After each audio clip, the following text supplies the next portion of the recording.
And the problem with Fanatic of Xenagos is that he's neither a mana creature or a trump, so he doesn't really fit into the strategy. So definitely, I definitely liked Kent's thinking because you could tell he thought a lot about his deck and put a lot of thought into his card selection. So we'll see if it pays off for him here in the top 8. He's managed to secure himself a 7 seed, so he's going to be on a draw here, and Jessie Butler is going to lead off with a Temple of Silence and Scry, which he's going to keep. Yeah, so Jessie Butler is not playing any cards from the new set. He's actually running a 4 of Alms Beast in the main deck in the place where a lot of these decks have Bramaz. That's kind of some tech out of block constructed Mike there. Flores must be salivating right now if he gets to see Alms Beast on camera. All right, so we have the number 2 seed, Jessie Butler, setting up with 2 tap lands, but it's Kent who will get the first threat onto the board, and this is one of the more scary starts. It is a turn 2 Courser of Krufix from Kent.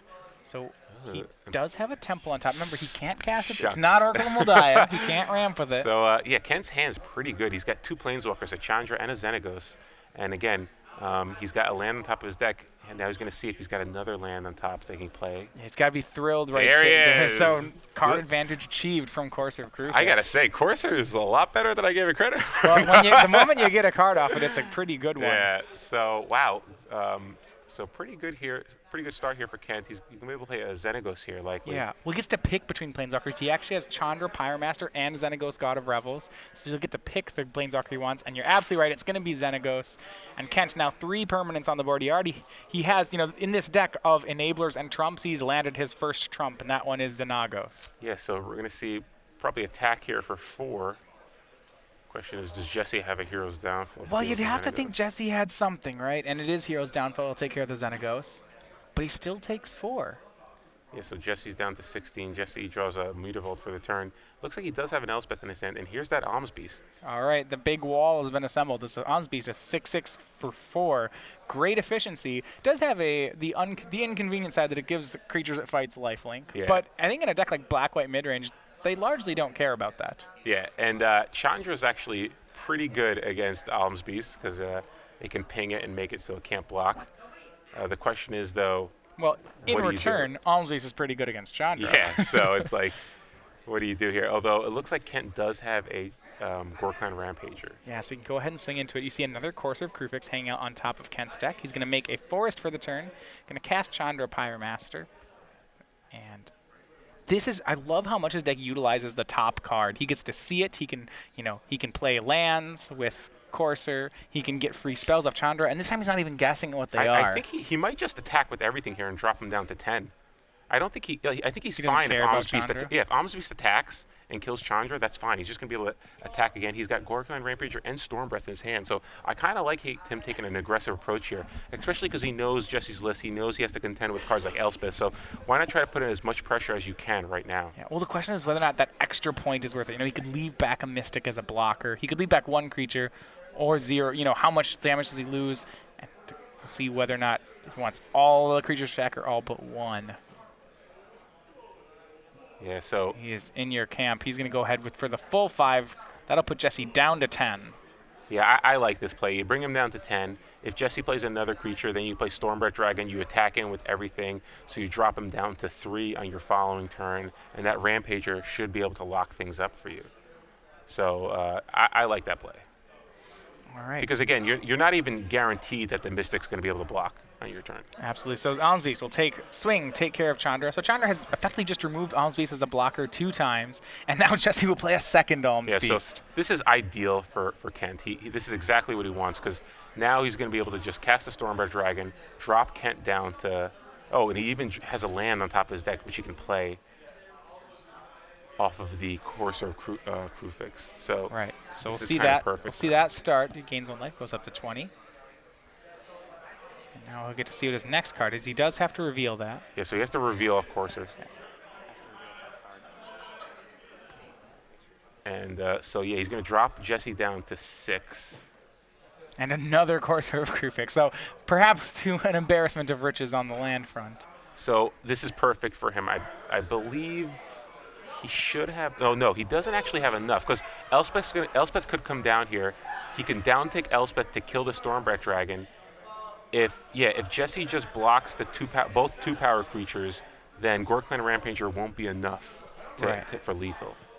Certainly Jessie's going to have to deal with Stormbreath. Kent is threatening to make it monstrous next turn. That's something that Jessie really can't deal with without a hero's downfall.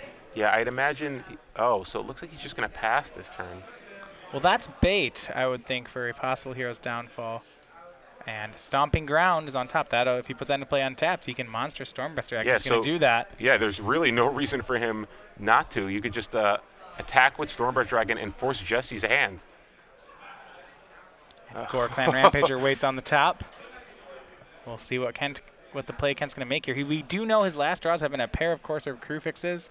He does have a couple lands, it looks like, and a Gorklan Rampager. So he's running low on resources, but Jessie's running low on life points. Yeah, so given that he has another Rampager on top of his library now, I kind of like just attacking with Stormbreath Dragon here and trying to figure out if Jessie has the removal spell or not. Don't even bother. If Jessie does nothing, don't even bother monstering. Just drop him down to 2. And let the dragon do the rest of the work. You can activate the monster's ability on Jessie's upkeep to finish him off. So yeah, I like this sequence by Ken. He's just playing cautiously. Yep. So he swings Jessie down to 2. And then on the upkeep, here we go. Yeah, and this is kind of why I think he needed to play Elspeth last turn. Oh, I'm sorry. Yeah, he would have killed his own Alms Beast. There you go. Actually wouldn't have had it.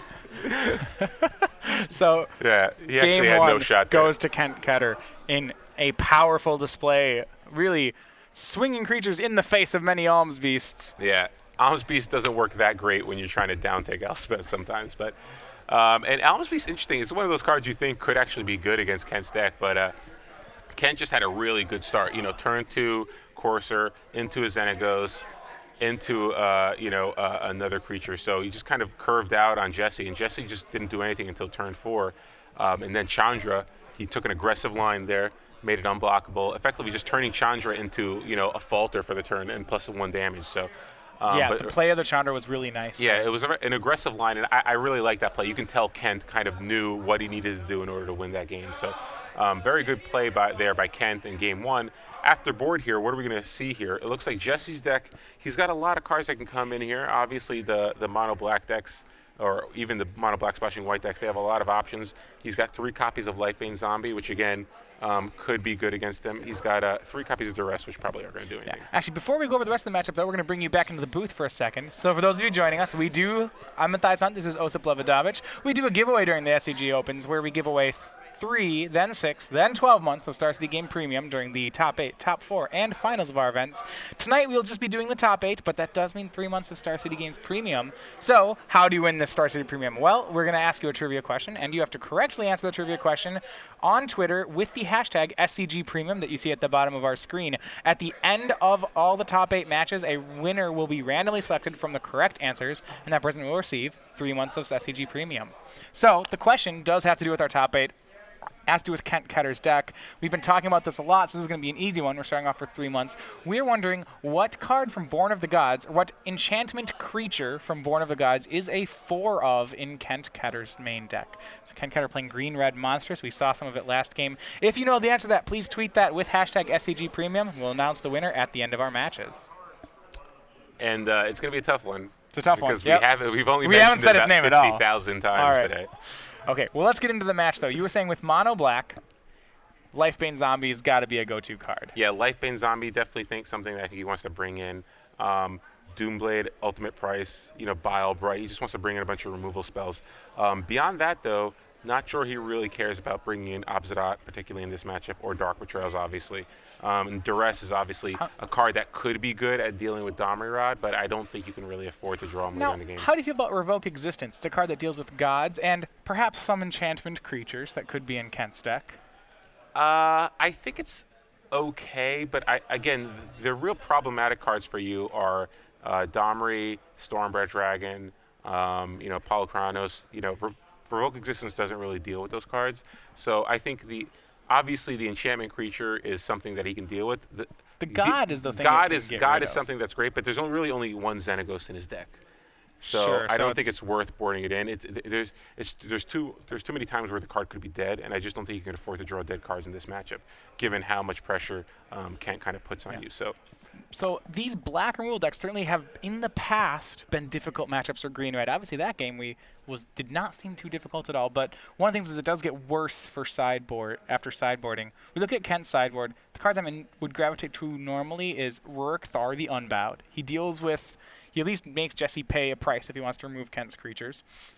On top of that, how do you feel about cards like Arbor Colossus, just increasing the threat density of the deck and possibly providing an answer to cards like Night Veil Spectre? Yeah, well, one good thing for Kent is that he knows Jessie's deck list, so he knows he doesn't have to deal with Desecration Demon, which is one of the reasons he has cards like Arbor Colossus and Plummet in his sideboard. So now, even though there are 3 copies of Night Veil Spectre in Jessie's deck, I don't think it's worth boarding into Plummet. Arbor Colossus is, again, it's another threat he can bring in, but I'm not sure it's a better threat than Rurik Thar. And so I wouldn't really expect him to bring in the Arbor Colossus. Bow of Nihilea, that's an interesting card because it will allow him to kind of keep attacking through Alms Beasts. All his creatures will gain Death Touch. So it allows him to gain value out of his cards like Elvish Mystic if he wants to. Some has more enabler style cards. Yeah, Mizium Mortar seems like the weakest card in his main deck in this particular matchup. But talking to him, he thinks it's also one of the cards that he kind of needs in order to beat an Elspeth sometimes. To be able to overload it and deal with the Elspeth tokens and then attack the Elspeth, he thinks that's one of the few ways he can actually deal with Elspeth, because he doesn't really have many ways that can deal with Elspeth once it hits play. So I'm not sure he's going to board out all his Mizium Mortars, but beyond that, he has 1 copy of Scavenging Ooze, which isn't very good, and really not that many cards he wants to board out, to be honest. Yeah, his deck's already pretty threat dense, so it's touchy how much more of it he can actually board out. Yeah, I wouldn't be surprised if he just boards out, maybe a couple of copies of Mizium Mortars and the Ooze for just like a couple of Rurik Thars possibly, and then maybe just a Flesh and Blood as another way to sort of potentially deal with an Elspeth. All right, and we are getting ready for game 2. Jessie Butler once again will be on the play. He is now down 1-0, playing against Kent Ketter. Remember, Kent, a runner-up just as recent as a month ago in Columbus in Standard, on a pretty good start to his 2014 campaign. All right. So looks like Kent's hand has a bunch of lands. He does have a Mizium Mortars, and he has a turn 1 Elvish Mystic. So let's see if he can. And he does have the Courser as well. So very similar start for Kent. Yeah, turn 1 Elvish Mystic, something that the green-red deck certainly wishes it could have every game. Yeah. And we will now get to see, though, this is one of those cards that's just excellent against green-red. As it is against most decks, it's Thoughtseize. Yeah, so really, this is one of the reasons that people hate having to play against this card, because it's going to wreck suddenly his a hand that you think is pretty good gets significantly weaker just because of 1 Thoughtseize. So obviously he's still got a Planeswalker, he's still got a Courser, but he's going to make his hand all Mana Dorks and Mizium Mortars. Yeah. He takes the Xanago, so Kent will still get. Well, it doesn't even look like he gets it. Yeah, he still get his turn 2 Courser of Kruphix. Yeah, so he'll be able to play turn 2 Courser here, and now he draws a mana creature in Sylvan Caryatid. So, like you were saying, mana dorks a lot of mana mortars. dorks and mortars. So he really doesn't have a great strategy here. He really needs those Planeswalkers to kind of come back from. If Jessie's able to get like an Alms Beast in play and then survive long enough to get an Elspeth, he just doesn't have enough to compete against that right now. All right, so that turn 2 Courser, we'll see it again and play this time off a Mutavault. And that's got to be one of the daggers, right? He hits the land off it, but he can't play it this turn. Yeah. Now he has to hope that the next card's a land. Yes, and he has a Temple of Abandon in his hand. So if he plays that next turn, he can. If he draws like a creature, he can scry that. But there's really, like, what are you going to do? This is kind of one of those awkward spots that you're in right here. You just wish you could draw the mountain or but do something. Yeah. I mean, it's still going to be good, obviously. It's still going to be good. I mean, he's still going to get some advantage off it, but looks like Jessie does have the ultimate price for it. So now that hand of mana creatures and Mizium Mortars becomes even more just actual mana creatures and Mizium Mortars. No card advantage as he's taken away the 2 real threats in Kent's hand. And, so looks like he's going to attack. Hit him with a Mutavault. I'm surprised he's actually. It looks like he's going to play Mountain Caryatid here. I'm surprised he didn't just attack for 3 and play the Temple and scry to get a little more info. Because like you obviously just want to draw a threat here. I'm not sure if you need the mana because obviously Rurik Thar is a great Rurik Thar, yeah, this ramps you into 6, which is Rurik Thar. And we see Lifebane Zombie. Jessie actually he knew the Lifebane Zombie was going to brick there. And indeed it did. So I kind of like just casting Mizzium Mortars on the zombie. Obviously, you want to get a. It's not something. It feels like you're not really getting that much value out of it, but Lightbane Zombie can do a number on you. So just kill it right away and attack for 3 here. That's exactly what he's going to do. And you saw him scry to the bottom with the Temple. I still think that these Temples are at their strongest in the non-blue decks. These decks where drawing a land versus not drawing a land is such a big, plus versus minus situation. I really can't understate just how good that scry one is on the land. Giving green decks the ability to kind of manipulate their deck is huge. And here's another Lifebane Zombie. Ken drew. Still no land. 2 lands. Just more land. So for facing off against a double Lifebane Zombie draw, Ken's doing fine right now, I would say. Ken's doing fine because he's got enough mana to cast Stormbreath Dragon and Monstrous it next turn. So suddenly he is firmly in the driver's seat. Well, Jesse's got to kill it. If Jesse can kill it, he's fine. But he hasn't. He doesn't have a removal spell in his hand. Yeah, he doesn't have a connections either. This is a situation where if Jesse was, instead of playing Lifebane Zombies, if he was playing Underworld Connections, I'd be very terrified. As Kent, I'd be feeling pretty down right now if my opponent was drawing 2 cards a turn. But if my opponent's just playing 3/1s for 3, all right, I can deal with that. I can make a 4/4. That's fine. 3/1's not very big in the world of green-red monsters. So wow, I like this play by Kent. He actually attacks with the Mutavault as well. To try to threaten lethal for sure next turn. But Jesse does block. And wow, Jesse just draws another land. He's got a Revoke Existence in his hand, but he doesn't have an answer to that Stormbreath Dragon. So he's going to hit down to 16. Yeah, and it looks like Stormbreath Dragon will be lethal if he chooses to Monstrous it on his turn. We'll see if he goes for it. Yeah, Revoke. I mean, it just makes it a 7/7. It'll make it a 7/7, and Jesse's got 2 cards in his hand that he can't deal with. I think, even though he didn't go for it in the last game, I think he might just go for it this time, simply because if he has the Doomblader Hero's Downfall, it's pretty bad for you no matter what. Well, if Jesse had the Doomblade, he'd want to play it before Kent could play the 7th land. So if you no, not necessarily, because he might want to try to make him use all his mana. Maybe, but that's so risky because that's conceding 4 damage if you're Jesse, right? It's true, but he could be trying to level Kent because this is a different situation than it was in game 1. Kent might feel that it's just right to go for it right here, because again, if he does have the removal spell, it's bad for you no matter what. So might as well just try to kill him this turn.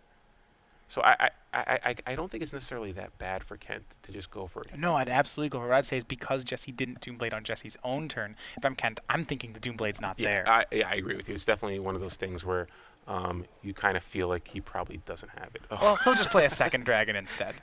And that will be it. So 2-0. Kent Ketter quickly dispatches Jesse Butler, and he moves into our tomorrow morning's top 4. Yeah, so that was even if Jesse wasn't dead that turn, so if Jesse drew an Elspeth, he would be able to kill both of the dragons, but Kent still had that Elvish Mystic in play, and Jesse would have been at 1. So no matter what, it seemed like Jesse couldn't have won that game. And Kent Ketter pilots that green-red monster. Again, he made a lot of really smart decisions. You could tell he kind of knows his deck very well. So Kent Ketter moves on 2-0, and now he's going to play the winner of our 3-6 seeds, either black-white mid-range or green-white aggro. Yeah, the match between Dylan Harris and Caleb Bird still going on. We are going to move over shortly, though, to our second match. That's between Chris Yarbrough and Michael Majors. That one, we'll bring you to the booth for a second as we get into that match. But that one, game 1 went over to Michael Majors.